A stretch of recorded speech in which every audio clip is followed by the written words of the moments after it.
Guys welcome to our YouTube channel. और इस channel में हम लोग डिस्कस करने वाले हैं करंट अफेयर्स के बारे में। Current affairs basically UPSC point of view से बहुत ही इंपॉर्टेंट टॉपिक होता है और करंट अफेयर्स लोगों को याद नहीं होता है बिकॉज उनके सबकॉन्शियस माइंड में जा नहीं पाता है। और इस सबकॉन्शियस माइंड में जाना जाने का कारण होता है इसको हम लोग डायग्रामेटिक फॉर्म में हम लोग याद नहीं कर पाते हैं। तो बेसिकली मेरा यही है एम है कि मैं ज़्यादा से ज़्यादा करंट अफेयर्स को एक डायग्रामेटिक फॉर्म में रिप्रेजेंट करूँ और आपके सामने लेके आऊँ। सो आज तारीख हो गई है 12 मई और आज के हम डेली करंट अफेयर्स के बारे में बात करने वाले हैं। सो पेपर 4 के पॉइंट ऑफ व्यू से ये करंट अफेयर बहुत ही इंपॉर्टेंट है जो टेक्नोलॉजी से रिलेटेड है। सो इसमें हुआ क्या है, जो हमारा डिपार्टमेंट ऑफ टेलीकॉम है, डिपार्टमेंट ऑफ टेलीकॉम ने एक पैक्ट साइन किया है किसके साथ, वीवीडीएन टेक्नोलॉजी के साथ। ये पैक्ट बेसिकली 5G टेक्नोलॉजी के ऊपर है और उस टेक्नोलॉजी के अंदर ओपन RAN नेटवर्क मतलब ओपन रेडियो एक्सेस नेटवर्क की टेस्टिंग के बारे में।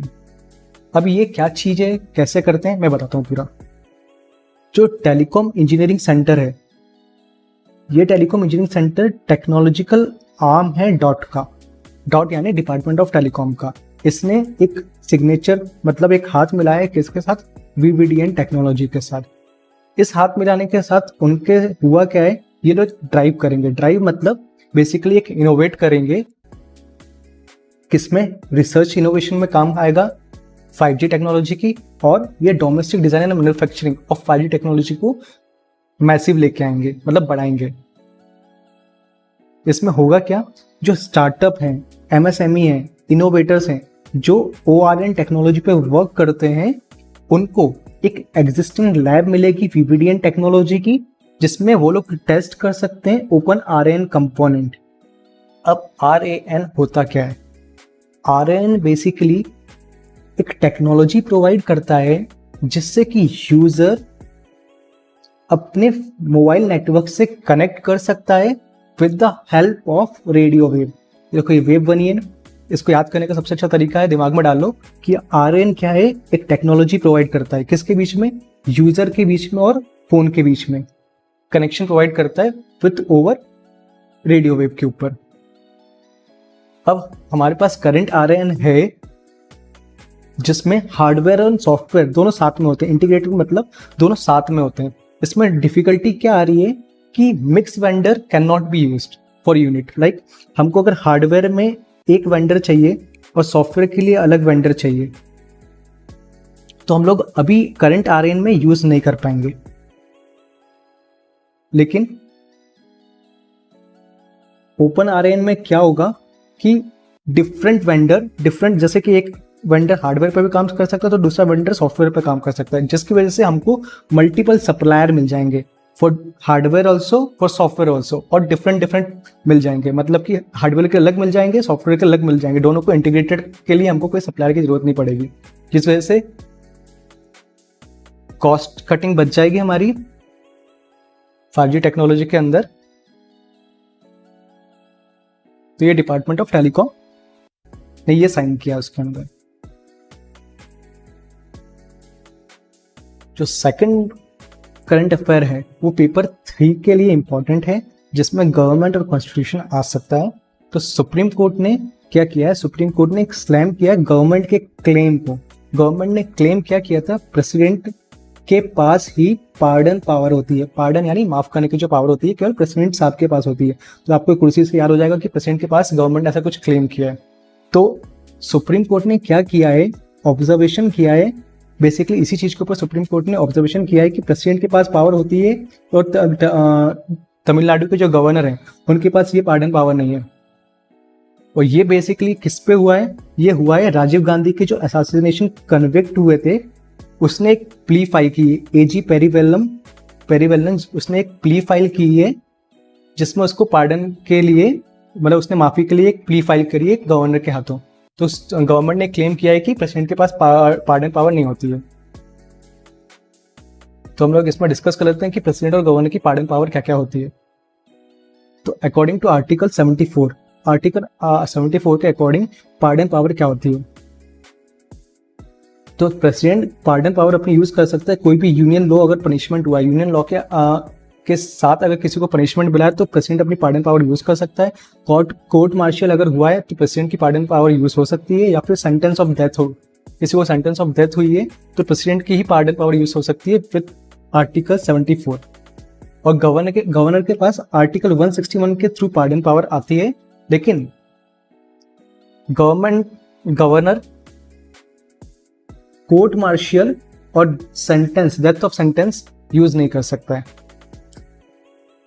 प्रेसिडेंट की पार्डन पावर में कुछ और चीजें भी इंक्लूड होती है, इसको याद करने के लिए पीसीआर क्यूब मतलब पहली तो पार्डन मतलब किसी को भी कुछ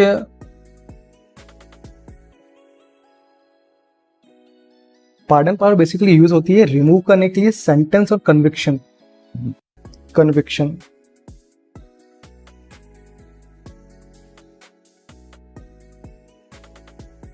सो पार्डन पावर यूज होती है रिमूव करने के लिए सेंटेंस और कन्विक्शन, और जो कन्विक्ट होता है उसको पूरी तरह से बाहर निकालने के लिए। सी से होता है कम्यूटेशन में मतलब substitute one form to lighter form, मतलब कोई सी भी एक उसको पनिशमेंट मिली है, उस पनिशमेंट को एक फॉर्म से एक लाइटर फॉर्म में कन्वर्ट करने के लिए कम्यूटेशन यूज करते हैं। आर क्यूब में 3 आर आते हैं, एक होता है रिमिशन, एक होता है रिस्पाइट, एक होता है रिप्राइव। ये आर है, ये रिप्राइव होता है। रिमिशन में होता क्या है, उसकी रिड्यूसिंग पीरियड के सेंटेंस का रिड्यूसिंग पीरियड कर देते हैं। जो भी उसको जो सेंटेंस हुआ है, मतलब उसको अगर उम्र कैद हुई है तो उसको सेंटेंस को रिड्यूस कर देंगे विदाउट कैरेक्टर चेंज, उसका कैरेक्टर में कोई चेंज नहीं लाएंगे। रिस्पाइट में होता क्या है, उसको अवॉर्ड करेंगे एक लेसर सेंटेंस से इन प्लेस ऑफ ओरिजिनल। दोनों में अलग अलग मतलब होता है। इसमें अवॉर्ड करेंगे, उसमें उसकी पावर को रिड्यूस कर देंगे, जो सेंटेंस है उसकी पीरियड को रिड्यूस कर देंगे। पीरियड को रिड्यूस करना और उसको अवॉर्ड करना एक नई सेंटेंस, मतलब एक कम पावर में अलग मतलब होता है। रिप्राइव में होता क्या है, stay execution for temporary period, मतलब अगर किसी को डेथ अगर लगा दिया है, किसी को डेथ अगर, जैसे मैं डेथ बना दूं किसी की, अगर ये डेथ फांसी अगर किसी को लगने वाली है, उसको टेम्पररी पीरियड के लिए होल्ड कर सकते हैं रिप्राइव के अंदर। ये सारी पावर होती है हमारे प्रेसिडेंट साहब के पास, पीसीआर क्यूब। यही सारी चीजें हैं गवर्नर के पास भी होती हैं, बट ये सारी अप्लाई होती हैं स्टेट के अंदर, स्टेट लॉ के अंदर अप्लाई होती हैं। ठीक है, तो इस करंट अफेयर में सुप्रीम कोर्ट ने पार्डन पावर के बारे में बात किया, तो हम लोगों ने गवर्नर और प्रेसिडेंट की पार्डन पावर के बारे में डिस्कस कर लिया है। सो पीसीआर क्यूब से प्रेसिडेंट की पार्डन पावर पता चल जाएगी, और प्रेसिडेंट 3 चीजों में पार्डन अपनी पावर यूज कर सकता है। पहली हो गई यूनियन लॉ पनिशमेंट, सेकंड हो गया कोर्ट मार्शल और सेंटेंस ऑफ डेथ के अंदर। ठीक है, तो याद रहेगा इसको। जो तीसरा करंट अफेयर है वो भी थर्ड पेपर ऑफ पॉइंट से इंपॉर्टेंट है, इंटरनेशनल रिलेशन। तो इंडिया को क्या है, India has been anonymously elected as a new chair of AAEA 2022 से 2024 के लिए। तो AAEA होता क्या है, association of Asian election authorities. ये वोटर्स आईडी से आप याद कर सकते हो, वोटर आईडी हाथ में लगा है, तो association of Asian election authority, AAEA का फुल फॉर्म ये हो गया। तो इंडिया एनोनिमसली इलेक्ट हुआ है as a new chair for 2022 to 2024 तक। AAEA 1998 में स्टैब्लिश हुआ था फॉर नॉन पार्टन फॉरम, यानी कि किसी भी स्टेट में, किसी भी देश में ओपन और ट्रांसपेरेंट इलेक्शन को प्रमोट करने के लिए AAEA का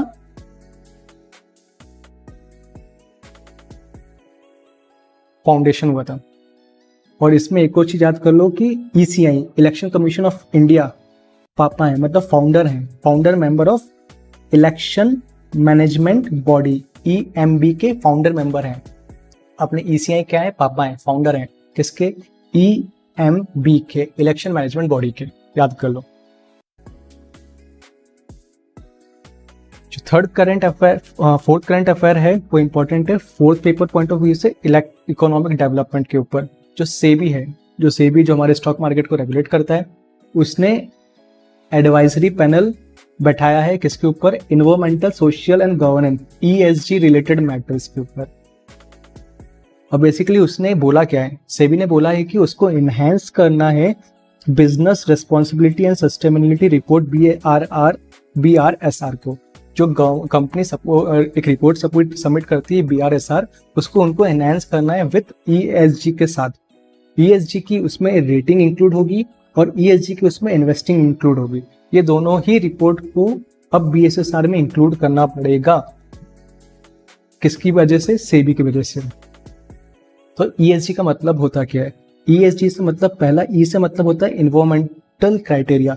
इन्वायरमेंटल क्राइटेरिया में company perform steward of nature. Steward of nature मतलब याद करो, इसको दिमाग में डाल लो कि स्टीवर्ड ऑफ नेचर मतलब कोई भी कंपनी नेचर से रिलेटेड क्या काम कर रही है तो उसको उस रिपोर्ट में बताना होगा। Second, social criteria. Social criteria मतलब सोशल क्राइटेरिया कंपनी का relation with employ, supplier and customer कैसा है, वो सोशल क्राइटेरिया के अंदर इंक्लूड करना पड़ेगा। गवर्नेंस, जी से आता है गवर्नेंस। गवर्नेंस मतलब कंपनी कैसे डील करती है लीडरशिप, ऑडिट और इंटरनल कंट्रोल के अंदर। ये सब ESG रिपोर्ट के अंदर आएगा और ये सेबी ने मांग की है। बेसिकली ये आर्टिकल इकोनॉमिक डेवलपमेंट से इंपॉर्टेंट हो जाएगा। हुआ क्या है इसके अंदर, सेबी ने, अगर मैं शॉर्ट फॉर्म में समझाऊं आपको, तो सेबी ने जो कंपनियां BSSR रिपोर्ट सबमिट करती हैं उसके अंदर कंपनी को ESG डालना पड़ेगा। E से इकोनॉमिक वाला आ जाएगा, इन्वायरमेंटल आ जाएगा, E से इन्वायरमेंटल वाला आ जाएगा, S से सोशल वाला आ जाएगा और G से गवर्नेंस वाला आ जाएगा। इन्वायरमेंटल में कंपनी का स्टीवर्ड नेचर बताना है, company STWARD steward nature company कैसे परफॉर्म करती है।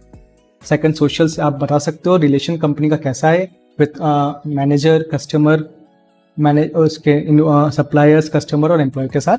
और थर्ड में गवर्नेंस वाला आ जाएगा। तो आज के 12th मई के हिसाब से ये 4-5 आर्टिकल बहुत ही इंपॉर्टेंट थे। बेसिकली मैंने सारे डिस्कस कर दिए और आपको शायद बहुत सारे याद भी हो गए होंगे। तो पहला डिपार्टमेंट ऑफ टेलीकॉम का जो पेपर 4 से इंपॉर्टेंट हो सकता है, R&D टेक्नोलॉजी के ऊपर है। सेकंड, हमारा सुप्रीम कोर्ट ने जो स्क्रैम किया है गवर्नमेंट ऑफ इंडिया को और पार्डन पावर, हम लोग डिस्कस कर ही लिया है। तो थर्ड वाला था इंडिया को एनोनिमसली इलेक्ट किया गया है as an usher of AAEA। AAEA voter ID से आपको याद हो जाएगा। AAEA होता क्या है, पापा है हमारे DCI कहाँ पे बैठे हुए हैं, इलेक्शन मैनेजमेंट बॉडी के अंदर। उसका सेबी ने हमको BSSR और ESG के बारे में बताया है। ये खत्म कर दो, सारा काम बन जाएगा। और इसी तरह से अगर आपको वीडियो चाहिए नई तो आप इस चैनल को सब्सक्राइब करो, लाइक करो, वीडियो को शेयर करो अपने दोस्तों के साथ।